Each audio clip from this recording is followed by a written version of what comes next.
আসসালামু আলাইকুম প্রিয় শিক্ষার্থী বন্ধুরা, তোমাদেরকে শিক্ষাভিত্তিক ভিডিও চ্যানেলে স্বাগতম। আজকে আমরা আলোচনা করব ষান্মাসিক সামষ্টিক মূল্যায়ন 2024-এর সপ্তম শ্রেণীর বাংলা বিষয়ের সমাধান। তো চলো আলোচনা শুরু করি। প্রশ্নটি ছিল, নির্দেশনা বুঝতে সমস্যা হলে শিক্ষক বা সহপাঠীর সাথে আলাপ করা যাবে, প্রয়োজনে পাঠ্য বইয়ের সাহায্য নেওয়া যাবে, তবে আজকের সমস্ত আলাপে ও কাজে প্রমিত ভাষা ব্যবহার করতে হবে। এটা হলো একটা নির্দেশনা দেওয়া হয়েছে এবং বিদ্যালয়ে সচেতনতামূলক একটি সভা আয়োজন করা হবে। এই সভায় আমাদের পাঠ্যিক জীবন এবং চারপাশের নানা জনসচেতনতামূলক বিষয় নিয়ে আলোচনা করা হবে। কাজ 1, জোড়ায় আলোচনা করে নিচের কাজগুলো এককভাবে করো। এখানে জোড়ায় আলোচনা করার কথা বলা হয়েছে। তোমার পাঠ্যিক জীবন থেকে চারপাশ থেকে বিভিন্ন কিছু সমস্যা খুঁজে বের করে একটি তালিকা তৈরি করে যেগুলো প্রতিকারের জন্য জনসচেতনতা প্রয়োজন। নিজে কিছু বিষয় খুঁজে বের করার পর বন্ধুর সাথে আলোচনা করো এবং তার মতামত নিয়ে আরো কিছু বিষয় তোমার তালিকায় যুক্ত করতে পারো। কোন বিষয়গুলো তুমি নিজে খুঁজে পেয়েছো আর কোনগুলো আলোচনার মাধ্যমে উঠে এসেছে তা উল্লেখ করতে হবে।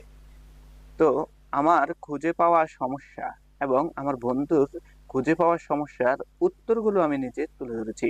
যেমন আমার খুঁজে পাওয়া সমস্যার মধ্যে আছে বাল্যবিবাহ, যত্রতত্র ময়লা ফেলা, বৃক্ষ নিধন, শিশু শ্রম। আর আমার বন্ধু কাছ থেকে খুঁজে পাওয়া সমস্যা হলো অতিরিক্ত বায়ু দূষণ বা শব্দ দূষণ, বায়ু দূষণ, এলাকায় কিশোর গ্যাং এর সৃষ্টি। এই ছিল কাজ 1-এর ক এর উত্তর। এবং কাজ ক্ষয়ের উত্তরের বেলায় বলছে, এবার তালিকা থেকে 2টি বিষয় বাছাই করো। বিষয় 2টি এমন হবে যা সকলের জন্য প্রয়োজনীয় বলে তুমি মনে করছো। এরপর বিষয় 2টি নিয়ে আলাদা আলাদাভাবে দুজনের সাথে সাক্ষাৎ করতে হবে। সংক্ষিপ্ত কথোপকথন তৈরি করো। আর কথোপকথনের কিছু নির্দেশনা দেওয়া হলো, একজন বয়োজ্যেষ্ঠ একজন সময় বয়সীর সাথে কথাবার্তা 2টি আলাদা নমুনা দিতে হবে। সংলাপ লেখার সময় অবশ্যই সর্বনাম ক্রিয়া শব্দের মর্যাদা রক্ষা করতে হবে। সংলাপ লেখার সময় প্রসঙ্গের মধ্যে থাকতে হবে। কথোপকথনে সরল বাক্য, জটিল বাক্য ও যৌগিক বাক্য 3 ধরনের বাক্যই ব্যবহার করতে হবে।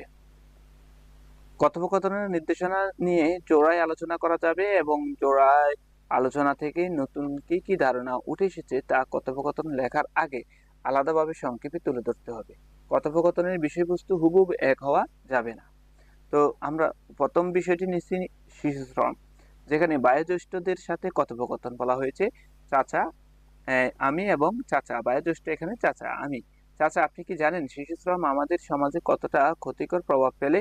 চাচা, হ্যাঁ জানি, কিন্তু অনেক সময় দরিদ্র পরিবারের জন্য এটি একমাত্র উপায় হয়ে দাঁড়ায়। আমি, এটা সত্যি। এই নিয়ে দেখা যায় একটা কথোপকথন তৈরি করা হয়েছে। বন্ধুরা, তোমরা এই কথোপকথনটা দেখে নিতে পারো। সম্পূর্ণ কথোপকথনটা সংক্ষিপ্ত আকারে তুলে ধরা হয়েছে। তোমাদের যদি দেখতে অসুবিধা হয় অবশ্যই ভিডিওটি পজ করে তারপর তোমরা দেখে নেবে। এর পরবর্তী কথোপকথন, প্রথমে বয়োজ্যেষ্ঠ এবং আমি। এবার হলো সমবয়সীর সাথে কথোপকথন। আমি এবং সমবয়সীর নাম দিলাম রফিক। তোমরা A to Z যে কোনো একটা নাম দিতে পারো। তো তুমি কি জানো শিশু শ্রম ক্ষতিকর হতে পারে? হ্যাঁ, কিছুটা জানি, কিন্তু তোমার মতামত কি? আমি, শিশু শ্রম করলে শিশুরা সঠিক শিক্ষা পায় না এবং শারীরিক মানসিকভাবে অনেক ক্ষতিগ্রস্ত হয়। তুমি কি মনে করো আমাদের এই বিষয়ে কিছু করা উচিত? রফিক, অবশ্যই, মানে সমবয়সী বলতেছে অবশ্যই, কিন্তু আমরা কিভাবে এই বিষয়ে কাজ করতে পারি? আমরা স্কুলে এবং কমিউনিটিতে সচেতনামূলক কার্যক্রম আয়োজন করতে পারি। এছাড়াও দরিদ্র পরিবারগুলোকে সাহায্য করার জন্য উদ্যোগ নিতে পারি। রফিক, হ্যাঁ, এটা একটা ভালো পরিকল্পনা। আমাদের সবাইকে একসাথে কাজ করতে হবে।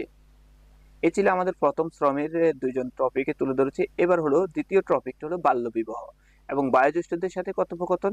তো আমি এবং বয়োজ্যেষ্ঠদের একজনের নাম দেওয়া হলো খালা, বা তোমরা যে কোনো একজন নাম দিতে পারো। খালা, বাল্যবিবাহ সম্পর্কে আপনার কি মতামত? বাল্যবিবাহ খুবই ক্ষতিকর। মেয়েরা এতে সঠিক শিক্ষা থেকে বঞ্চিত হয় এবং শারীরিক সমস্যায় ভোগে। আপনি ঠিক বলেছেন। বাল্যবিবাহ বন্ধ করা আমাদের সমাজের জন্য খুবই গুরুত্বপূর্ণ। আপনি কি মনে করেন আমরা কিভাবে এই সমস্যার সমাধান করতে পারি? তো বন্ধুরা, তোমরা বাকি অংশটুকু দেখে নিবে। এই এবং আমি ভিডিও লম্বা হয়ে যাবে, তো এই জন্য নিচে চলে যাচ্ছি। তোমরা যদি লিখে নিতে চাও তাহলে অবশ্যই পোস্ট করে দেখে নিবে। একই বিষয় নিয়ে আমরা এবার সমবয়সীর সাথে কথা তুলে ধরলাম। আমি এবং সমবয়সীর নাম দেওয়া হলো মিতা বা এ টু জেড, তোমরা যে কোনো একটা নাম দিতে পারো, কিন্তু মনে রাখবা পূর্বের যে টপিক নিয়ে আমরা আলোচনা করছি শিশু শ্রম, সেখানে যে সমবয়সী ছিল তার সাথে এখানে একই নাম দেওয়া যাবে না।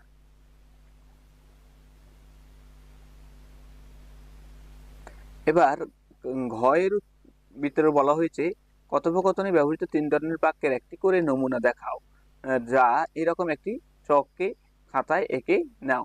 তো এরকম একটি চক আমরা খাতায় এঁকে নিলাম। এখানে মূলত এটা লেখা হইলো উত্তর। এটা বাক্যের ধরন এবং কথোপকথনে ব্যবহৃত বাক্য। সরল বাক্য: আমি শিশু শ্রম করলে শিশুরা সঠিক শিক্ষা পায় না। এবং জটিল বাক্যের ক্ষেত্রে আমি বলছিলাম, আমরা যদি সবাই মিলে সচেতনতা বৃদ্ধি করি এবং দরিদ্র পরিবারের জন্য সাহায্যের ব্যবস্থা করি, তাহলে শিশু শ্রম রোধ করা জন্য সাহায্যের ব্যবস্থা তাহলে শিশু শ্রম রোধ করা সম্ভব। এখানে রোধ করা সম্ভব হবে, এখানে একটু বেশি উঠে গেছে। ওকে, রোধ করা সম্ভব। যৌগিক বাক্য ক্ষেত্রে বলা হলো, তুমি ঠিক বলেছ, আমাদের সবাইকে সচেতন হতে হবে এবং একসাথে কাজ করতে হবে। এই ছিল দেখা যায় আমাদের যে বা এরপরে কাজ 2। কাজ 1 এর সবগুলোই সম্পূর্ণ সমাধান হলো।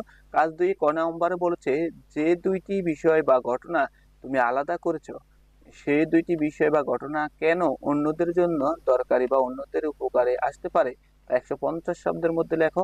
লেখার সময় খেয়াল রেখো লেখার মধ্যে যেন সমাস, উপসর্গ, প্রত্যয়ের মাধ্যমে গঠিত হয়। আমরা উত্তরে লিখেছি বাল্যবিবাহ এবং শিশুশ্রম বন্ধের প্রয়োজনীয়তা, যেখানে বাল্যবিবাহ শিশুশ্রম সমাজের অগ্রগতির প্রধান প্রতিবন্ধক। বাল্যবিবাহের ফলে কিশোরীদের শারীরিক ও মানসিক বিকাশে ব্যবহৃত হয়। অপ্রাপ্তবয়স্ক মেয়েদের বিবাহ তাদের শিক্ষার অধিকার থেকে বঞ্চিত করে, যা ভবিষ্যতে তাদের সক্ষমতাকে সংকুচিত করে। সমাজবদ্ধ বাল্যবিবাহ বন্ধে শিক্ষার প্রসার ও সামাজিক সচেতনতা বৃদ্ধির মাধ্যমে মেয়েদের সুরক্ষা নিশ্চিত করা যায়। তো বন্ধুরা, তোমরা এই অংশটুকু ভালোভাবে দেখে নিবে। পরবর্তী অংশে আমাদের বলা হয়েছে বাল্যবিবাহের পরে যে তোমার খাতায়, আমাদের এখানে ফন্ট সাইজ ছোট হওয়াতে দেখা যাচ্ছে না, আমরা এখান থেকে আলোচনা করি। তোমার লেখা থেকে সমাস, উপসর্গ বা প্রত্যয়ের মাধ্যমে গঠিত শব্দ আলাদা করো। সব মিলিয়ে 5টি শব্দ বাছাই করো। নিচের চকের অনুরূপ চক এঁকে খাতায় বা কাজটি করো। তো এখানে শব্দ বাংলি কি হবে, শব্দ কোন উপায় হবে। তো এই জিনিসগুলো আমরা আবার উত্তরে লিখেছি। শব্দ বাল্য বিবাহ, বাংলি হবে বাল্যযোগ বিবাহ, এবং এই শব্দটি হলো সমাজবদ্ধ। অপ্রাপ্তবয়স্ক, যা বাংলা হয় সরযোগ প্রাপ্ত যোগ বয়স্ক, এবং এই শব্দটি হলো উপসর্গযুক্ত। শারীরিককে ভাঙলে হয় শরীর যোগ ইক, যা প্রত্যয় এবং প্রত্যয়যুক্ত। সচেতনতা, যা হয় সচেতন যোগ তা, প্রত্যয়যুক্ত। মানবিক, মানব যোগ ইক, প্রত্যয়যুক্ত। তো এই ছিল কাজ 2 এর খ এর উত্তর।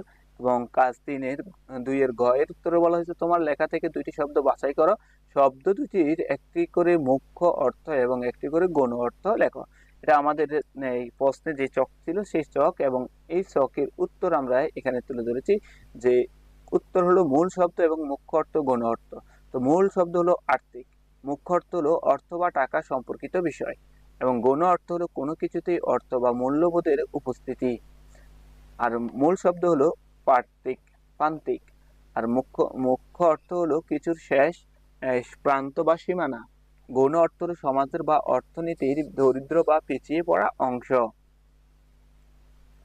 এরপর কাজ 2 এ দেখা যায় ঘতে বলা হয়েছে, এরপর তোমার লেখা অনুচ্ছেদে যে কোনো 3টি শব্দের প্রতিশব্দ লেখো। তারপর প্রতিশব্দ ব্যবহার করে বাক্যগুলো আবার লেখো। তো অনুচ্ছেদ থেকে যে কোনো 3টি শব্দের প্রতিশব্দ এবং নতুন বাক্যগুলো দেওয়া হলো। শব্দ ও প্রতিশব্দ: শব্দ হলো দরকারি, প্রতিশব্দ হলো প্রয়োজনীয়, শব্দ হলো সাহায্য, প্রতিশব্দ হলো সহায়তা, শব্দ হলো সমস্যা, প্রতিশব্দ হলো সংকট। এবার কাজ 3 দেওয়া হয়েছে। কাজ 3 কি বলা হয়েছে? কাজ 3 বলা হয়েছে, আসন্ন সচেতনতামূলক সবার জন্য তোমার বাছাই করা ঘটনা বা বিষয়টি এর সাথে বিষয়টির সাথে সম্পর্কিত করে ব্যানার, পেস্টুন, poster, placard, billboard, notice, leaflet, মোড়কেল লেখা এবং বিজ্ঞাপন কিংবা আমন্ত্রণ পত্রের মধ্য থেকে যে কোনো 2টি নমুনা লেখা তৈরি করা। কাজটি হবে একটি দলীয় কাজ এবং 5 জনের দল কাজটি করতে হবে। এই আলোচনার মাধ্যমে লেখার কাঠামো এটা হলো যে নির্দেশনা দেওয়া হয়েছে সেই নির্দেশনাটি। তো আমরা উত্তরের ক্ষেত্রে দেখলাম প্রতিশব্দ ব্যবহার করে নতুন বাক্য। উত্তর 3, বাল্যবিবাহ এবং শিশুশ্রম কিছু প্রয়োজনীয় মানুষের জন্য প্রয়োজনীয় উপকারী মনে হতে পারে, কারণ এগুলো তাৎক্ষণিকভাবে কিছু সংকটের সমাধান করতে সহায়তা করে। এইভাবে দেখা যায় আমরা অনুচ্ছেদগুলো সাজিয়ে নিয়েছি, নতুন বাক্য তৈরি করেছি। দেখো তোমরা পরবর্তীতে বিষয়গুলো দেখো, বাল্যবিবাহের ক্ষতিকর প্রভাব, মেয়েদের শিক্ষার ব্যাঘাত এবং স্বাস্থ্যগত ঝুঁকি, সামাজিক অবক্ষয় এবং শিশুদের ক্ষতিকর প্রভাব হলো শিক্ষার অভাব। দ্বিতীয়ত হলো শারীরিক ও মানসিক স্বাস্থ্যের ক্ষতি এবং ভবিষ্যৎ জীবনে উন্নতি বাধা। প্রতিরোধের উপায়ের ক্ষেত্রে দেখা যায় শিক্ষার প্রচার, আইনের কার্যকর প্রয়োগ, সচেতনতা বৃদ্ধি হবে এটা, এবং সময় বা স্থান, তারিখ 15 জুলাই 2024, সময় সকাল 10টা, স্থানীয় কমিউনিটি সেন্টার। শিরোনাম হলো বাল্যবিবাহ শিশুশ্রম প্রতিরোধ করি, ভবিষ্যৎ সুরক্ষিত করি। প্রধান বার্তা হলো বাল্যবিবাহ শিশুদের বিরুদ্ধে দাঁড়ান এবং আপনার সচেতনতা পারে আমাদের সমাজকে পরিবর্তন করতে। এগুলো তোমরা অবশ্যই পোস্টার বা যে কোনো কিছুতে লিখতে হবে।